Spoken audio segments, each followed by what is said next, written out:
online.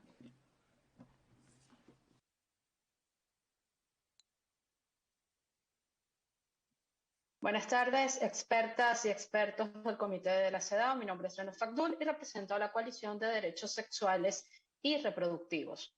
En Venezuela, el articulado que penaliza el aborto no ha sido reformado en más de 100 años, convirtiéndose en una normativa anacrónica al margen de los tratados firmados y ratificados por la República, incluyendo los compromisos con este comité. Solo se admite el aborto cuando la vida de la mujer corre peligro y dicho criterio solo queda a discreción del médico tratante sin un protocolo claro y a expensas de los prejuicios de la institución médica. En el año 2021, la Asamblea Nacional anunció un proceso de reforma del Código Penal y en la misma no contempla la despenalización del aborto. Asimismo, esta normativa criminaliza el trabajo de defensoras de derechos sexuales y reproductivos. Tal es el caso de la defensora Vanessa Rosales en el estado Mérida, quien en octubre del 2020 fue detenida de manera ilegal, arbitraria y sometida a un proceso judicial por haber apoyado a un adolescente de 13 años que requería la interrupción de un embarazo producto de una violación, pues su vida corría peligro. Sobre este caso, el gobierno venezolano insiste que el aborto es un delito. En materia de falta de acceso a productos y servicios de salud sexual y reproductiva, para el 2021, el Fondo de la Población para las Naciones Unidas determinó que la pandemia afectaba el acceso público a la anticoncepción, manteniendo un 80% de escasez de anticonceptivos gratuitos. Venezuela se posiciona, según las cifras, con la sexta mayor tasa de mortalidad materna de la región. Por último, es importante indicar que en el marco del denominado Plan Quirúrgico Nacional del Estado, mantiene y promueve una política estatal de esterilizaciones dirigidas a mujeres en edad reproductiva. Estas campañas a veces se llevan a cabo en condiciones insalubres y peligrosas. No se cumplen con el consentimiento previo, libre e informado. Muchas gracias. Interviene ahora la organización Acceso a la Justicia. Tiene la palabra la señora Laura Luza por 2 minutos. Expertas y estimado experto del comité. Soy Laura Louza, represento al Observatorio Venezolano de Prisiones y a la ONG que presido, Acceso a la Justicia, Observatorio Venezolano de la Justicia y del Estado de Derecho. Hoy doy voz a las mujeres esposas, madres y cabezas de familia de personas masivamente asesinadas, detenidas, desaparecidas o víctimas de cuerpos de seguridad del Estado, delincuencia organizada o grupos irregulares. También doy voz a miles de mujeres separadas de sus familiares, esposos, hijas e hijos por la migración masiva producto de la profunda crisis humanitaria que afecta al país, al menos desde 2015. Denuncio que hay una sola cárcel para mujeres en todo el país, donde hay 500 de ellas en condiciones insalubres. Además, hay más de 2.000 mujeres detenidas en anexos de cárceles masculinas, donde se les dificulta recibir visitas y en muchas ocasiones pueden ser víctimas de violencia sexual. Las mujeres y sus familias también sufren mucho cuando visitan a los 37.000 hombres privados de libertad por las vejaciones a las que son sometidas. Levanto mi voz en nombre de las mujeres víctimas de violencia de género que no tienen prácticamente a quién acudir, pues como ha dicho el ACNUD, si bien existen tribunales, fiscalías y unidades policiales especializados, estos suelen carecer de un enfoque de género y no tienen capacidad para hacer justicia. La ausencia absoluta de Estado de Derecho y Justicia en Venezuela no se debe tanto a problemas de su normativa, sino a la ruptura institucional, producto sobre todo de que jueces, fiscales, defensores públicos no tienen autonomía alguna y por ello no cumplen su rol de control del poder político. Venezuela requiere cambios estructurales y reales más que cambios normativos y circunstanciales, y uno de los más necesarios es que se designen a verdaderos operadores de justicia que cumplan, defiendan los derechos de los ciudadanos y no se limiten a cumplir órdenes. Muchas gracias. Gracias. Tiene ahora la palabra la Asociación Sures. Le doy la palabra a Ana Salazar por 2 minutos. Asociación Civil Sures, organización de derechos humanos con más de 10 años de experiencia, saluda a los miembros del comité. Nuestro país ha sufrido durante los últimos años 2 situaciones que han causado graves consecuencias en los derechos humanos del pueblo, en el derecho al desarrollo e impactado de manera particular en las mujeres y niñas. La primera se liga con la aplicación de medidas coercitivas unilaterales, criminales e ilegales destinadas a destruir la economía desestabilizar la democracia y acabar con el modelo social inclusivo reconocido por las Naciones Unidas y constatado en su reciente visita a Venezuela por la relatora especial sobre el impacto de las medidas coercitivas unilaterales en los derechos humanos. En segundo lugar, la humanidad ha vivido graves consecuencias generadas por la pandemia de la COVID-19, exacerbando las injusticias y profundizando las desigualdades ya existentes, con consecuencias negativas en los derechos humanos, acentuadas en nuestro país por el bloqueo económico que vivimos, el cual no ha cesado en tiempos de pandemia, sino por el contrario, se tradujo en más persecución económica y en un desigual acceso a las vacunas y tratamientos. Estas situaciones han generado una migración económica atípica y abrupta de venezolanas en los últimos años. En nuestras investigaciones muestran que mujeres y niñas han sido objeto de trata de personas por parte de organizaciones delictivas. Aquellas en edad reproductiva han sufrido violaciones a sus derechos humanos en los países de destino, discriminación y trato diferenciado respecto a los nacionales de esos países, particularmente en el acceso a la atención médica y el mercado de trabajo. Solicitamos seguir fortaleciendo las políticas migratorias y la cooperación del Estado venezolano con los gobiernos de la región y que las Naciones Unidas apoyen de manera activa y articulada el retorno seguro, ordenado y regular de mujeres migrantes en Venezuela, como también los programas de reinserción productiva. Interviene ahora la organización CEPAZ y doy la palabra a Cristina Ciordia por 2 minutos. Informes que respaldan esta intervención son producto del trabajo de 18 organizaciones, redes y coaliciones venezolanas. Apreciado comité, en los primeros 7 días del mes de mayo se registraron 5 casos de femicidio en Venezuela y 4 intentos de femicidio, es decir, una acción femicida cada 24 horas. Esto no lo sabemos gracias al Estado venezolano, sino a la documentación del Observatorio Digital de Femicidios de CEPAZ. Entre la fecha de las últimas cifras provistas por la Fiscalía en el año 2016 hasta el 2022, los femicidios se han más que duplicado. La violencia cobró la vida de 282 venezolanas el año pasado.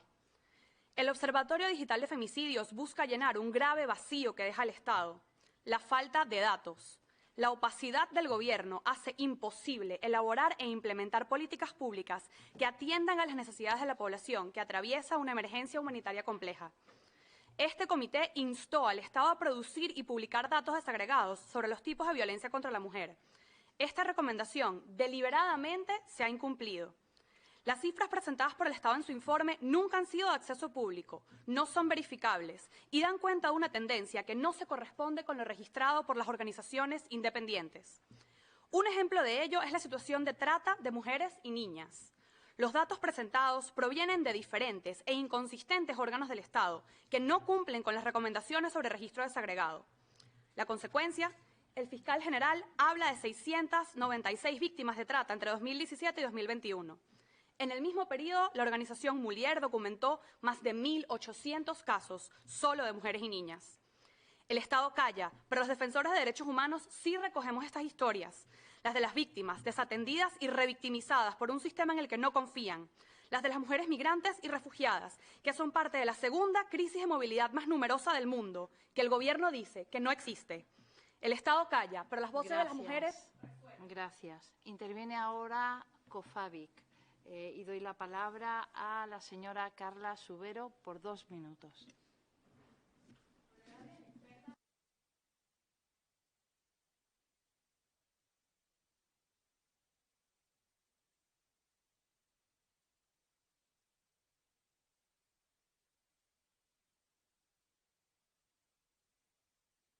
Honorables expertas, soy Carla Subero, abogada de COFABIC, y les hablo también en nombre de AXI, KPKP, Consorben y de las organizaciones CEGIL y la OMCT. La crisis de derechos humanos venezolana y sus consecuencias en lo humanitario y la migración tienen un impacto diferenciado en mujeres y niñas. COFABIC documentó que en el desarrollo de mecanismos de seguridad ciudadana, las mujeres y las niñas son obligadas a presenciar actos violentos, reciben amenazas de violencia sexual, insultos misóginos, golpes y son detenidas arbitrariamente. El 38% de las personas migrantes indígenas son mujeres. El contexto del arco minero ha desencadenado otras formas de violencia como explotación laboral, sexual, prostitución forzada, tráfico y trata de mujeres y niñas y adolescentes. En un estudio con mujeres indígenas en los estados Amazonas, Bolívar y el Tamacuro se pudo constatar que el 97% de las entrevistadas indicó haber sido víctima de hechos de violencia de distintos tipos. De acuerdo al informe VIH en Venezuela, 57 embarazadas con VIH fueron obligadas a tener un parto natural sin aplicar cesárea, lo que contradice recomendaciones internacionales. En los últimos 10 años, en nuevos casos de VIH, hay un aumento en mujeres de 21,9% en 2011 a 25,8% en 2020. Las mujeres más afectadas son las trabajadoras sexuales y las mujeres trans. En el caso de las mujeres con discapacidad, las dificultades económicas son la principal causa que impide a las mujeres acceder a accesos de servicios de salud ginecológica y a la realización de estudios. Hay limitaciones determinantes en el acceso a métodos anticonceptivos y a control prenatal. Las ONG feministas también están afectadas por la reducción del espacio cívico democrático en Venezuela. Este año se aprobó en primera discusión la Ley de Fiscalización, Regularización, Actuación y Financiamiento de las organizaciones no gubernamentales y afines. Por todo lo anterior, el informe que emita CEDAW y sus recomendaciones constituye una esperanza y una luz para la vida de millones de mujeres y niñas venezolanas que hoy enfrentan serios.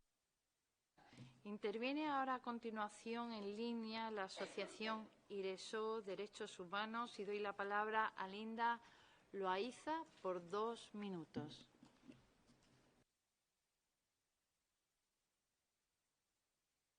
Mi nombre es Linda Loaiza López Soto y represento el informe de la coalición de 11 ONGs, el cual muestra cómo la violencia de género es ejercida sistemáticamente por el Estado venezolano.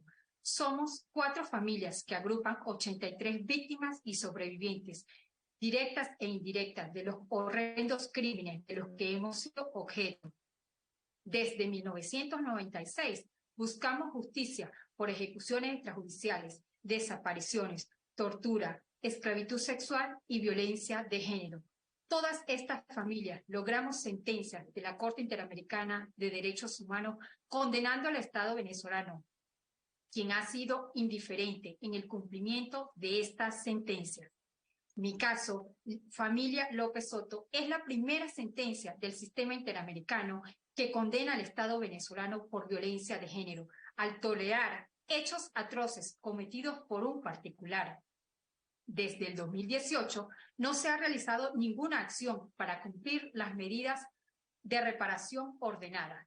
Tampoco en ninguno de los casos de la familia Díaz Loreto, Landaeta Mejía y Barrios. Algunos de estos crímenes que ocurrieron hace 27 años. Hemos tenido graves consecuencias para las mujeres, abuelas, hijas, hermanas, tías y primas que seguimos padeciendo por la impunidad y la revictimización, las secuelas en la salud física y emocional que derivan de estos crímenes. Frente al sistemático desacato de sus obligaciones internacionales, las víctimas y sobrevivientes solicitamos a este honorable comité de la CEDAW su incidencia para que el Estado venezolano garantice la obligación de llevar a cabo el cumplimiento de todas estas sentencias emanadas de la Corte Interamericana de Derechos Humanos. Muchas gracias, Linda Loaiza. Interviene ahora el Observatorio Venezolano de los Derechos Humanos de las Mujeres. Y doy la palabra a Natalia Brandler. Tiene usted la palabra por 2 minutos. Hablo en nombre del Observatorio Venezolano de los Derechos Humanos de las Mujeres, una red de 26 ONG coordinada por CISFEM. La crisis económica venezolana ha aumentado la inseguridad de los grupos más vulnerables. Las sanciones no son la única ni más importante causa del problema estructural que afecta al país y tampoco impiden al gobierno cumplir sus funciones, pues sigue vendiendo petróleo y obteniendo ingresos petroleros. Tiene los recursos para atender la emergencia humanitaria, pero esta no se encuentra entre sus prioridades. Recomendamos al Comité solicite al Estado que destine recursos para atender las necesidades que afectan particularmente a la diversidad de mujeres, incluyendo mujeres indígenas, y que presente datos oficiales, accesibles y confiables. Observamos que Venezuela no ha cumplido con la mayoría de las recomendaciones de CEDAW 2014, aún antes de las sanciones, y continúa restringiendo las libertades de las organizaciones de la sociedad civil. La Constitución establece en su artículo 21 el principio de igualdad En los hechos no es así. Ni en la Ley Orgánica de Procesos Electorales ni en la de partidos políticos existen normas de paridad ni un sistema de cuotas. En los partidos políticos la falta de normativas de igualdad deja en manos de sus élites mayoritariamente masculinas las decisiones sobre las postulaciones de mujeres. Las normas emitidas ad hoc para cada elección del Consejo Nacional Electoral no son de conformidad con el artículo 4.1 de la Convención. Recomendamos a este comité pida al Estado incorporar a las leyes el principio de paridad y alternabilidad con sanciones por su incumplimiento, garantizar un entorno propicio para la participación de las mujeres en la vida política, incluyendo las defensoras de derechos humanos de las mujeres, y garantías al derecho de las mujeres a participar en manifestaciones, expresar su opinión y protección efectiva de la detención arbitraria y el acoso, particularmente hacia aquellas que disienten del gobierno. Muchas gracias. Gracias. Interviene ahora la Comisión de la Mujer de la Universidad de los Andes, una mujer. Doy la palabra a Olaya Peña por 2 minutos. Olaya Peña, de Comisión de la Mujer de la Universidad de los Andes, en coalición con la Red Mérida Feminista y Juventud Preventiva. El caso de Naybelis Noel en el estado Mérida es uno de los tantos en los que una mujer en Venezuela víctima de violencia de género es revictimizada por los órganos policiales y judiciales del estado.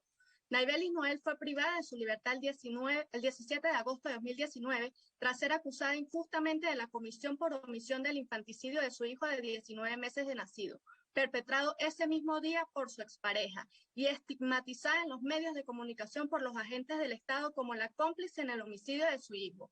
Aunque su agresor admitió haber asesinado al niño, Naybelis Noel tuvo que esperar casi 3 años de su detención para que se le iniciara juicio en agosto de 2022, el cual ya había sido objeto de 19 deferimientos por causas atribuibles a jueces y fiscales. El juicio de Naybelis Noel se inició nuevamente en noviembre de 2022. En enero de 2023, el funcionario que la privó de su libertad indicó en la audiencia de juicio que fue detenida por ser la progenitora del niño. En marzo de 2023, el psiquiatra forense declaró en el juicio que diagnosticó en Naybelis Noel sentimientos de minusvalía, humillación, indignación, hostilidad y agresividad contenida por la violencia sufrida, y expresó que ella hizo lo correcto al ir a la policía, pero el Estado no respondió. Sin embargo, la juez que conoce el caso no le concede la libertad.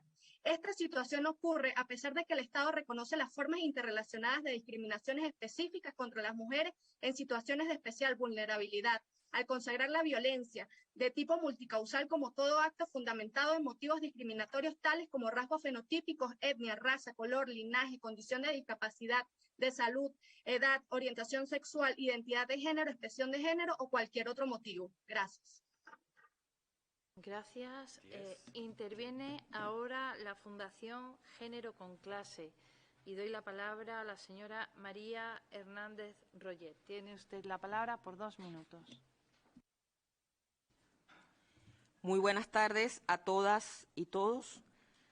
Formo parte de una coalición de organizaciones no gubernamentales con la Fundación Género con Clase, que está fundada desde hace 10 años, y quienes realizamos una encuesta en 23 estados, incluyendo el Distrito Capital, haciendo entrevistas telefónicas y 32 entrevistas a profundidad, donde el 67.31% de las mujeres manifestaron que para el 2021 su mayor preocupación desde los 2 años anteriores era la aplicación del bloqueo económico, específicamente del mecanismo de las medidas coercitivas unilaterales que, de acuerdo a la percepción de estas compañeras, ha agudizado las causas estructurales de la violencia contra las mujeres, niñas y adolescentes en los ámbitos públicos y privados.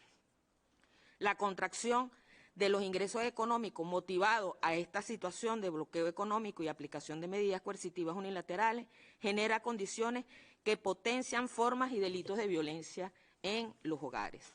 Las medidas coercitivas unilaterales han generado zozobra, angustia y sufrimiento en un porcentaje importante de la población y, aunque no es la causa fundamental, incide en la comisión y aumento de los delitos que llamamos atroces: violencia sexual, femicidio, tráfico y trata de mujeres.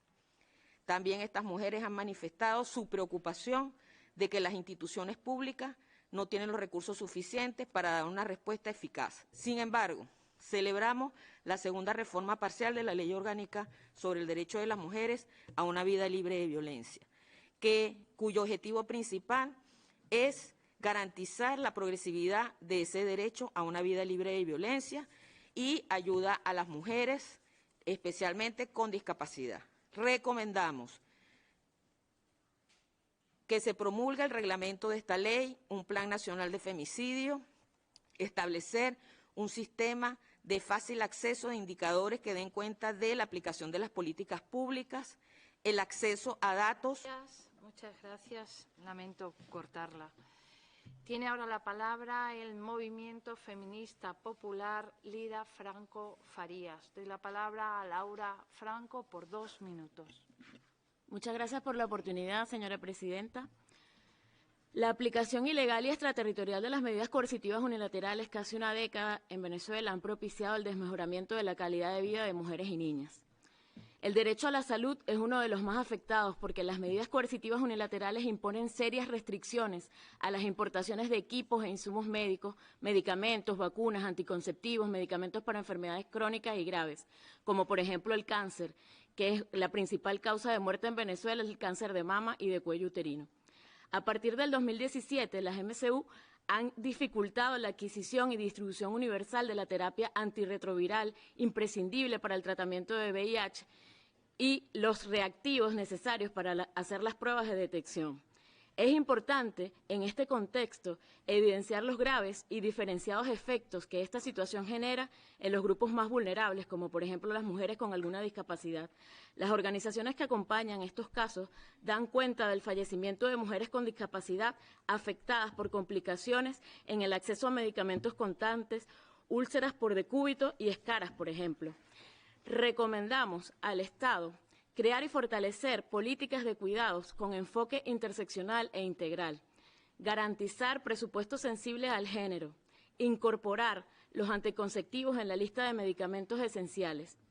Y en nombre de la coalición de la cual somos voceras, que son todas defensoras de los derechos humanos de las mujeres, demandamos en esta instancia el cese de las medidas coercitivas unilaterales y el bloqueo que limitan los derechos humanos de la población venezolana, constituyéndose en un crimen de lesa humanidad. Muchas gracias, señora presidenta. Muchas gracias. Desde el comité lamentamos la falta de presencia aquí y contribuciones de la sociedad civil de Islandia, tan importante para el trabajo del comité. Doy ahora la palabra a los